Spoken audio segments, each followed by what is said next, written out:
मेरा ये ख्याल है कि जो इस वक्त इमरान खान साहब की नाअहली के लिए लॉजिकल एंड पे चीजें ले जाई जा रही हैं, जो गाड़ी को उसकी मंजिल पर पहुंचाने के लिए मोड़ दिया गया है, लेकिन रास्ते में जंप हैं, रास्ते में सुप्रीम कोर्ट भी एक बड़ा जंप है, और बाकी जो चीजें सुप्रीम कोर्ट से लिंक्ड हैं वो भी एक बड़ा जंप है। तो मेरे ख्याल में ये लॉजिकल एंड की तरफ बढ़ रही है, लेकिन रास्ते में जो सबसे बड़ी रुकावट है वो सुप्रीम कोर्ट ही है, क्योंकि सुप्रीम कोर्ट आप देख लें कि हालिया दिनों में जो सुप्रीम कोर्ट का बड़े अदब से कहूंगा जो कंडक्ट है, वो उसके ऊपर कुछ सवाल उठाए गए हैं,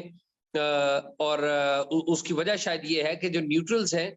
वो हमें कोई एक्टिव नजर नहीं आए। और जब न्यूट्रल एक्टिव नजर नहीं आए, यानी कि इन टर्म्स ऑफ, देखें आपको पता है हमारे यहाँ सारी चीजें डिपेंडेंट हो गई न्यूट्रल्स के ऊपर।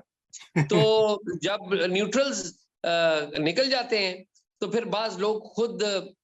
ऑटो पे भी चलने लग पड़ते हैं। तो मेरा ये ख्याल है कि जो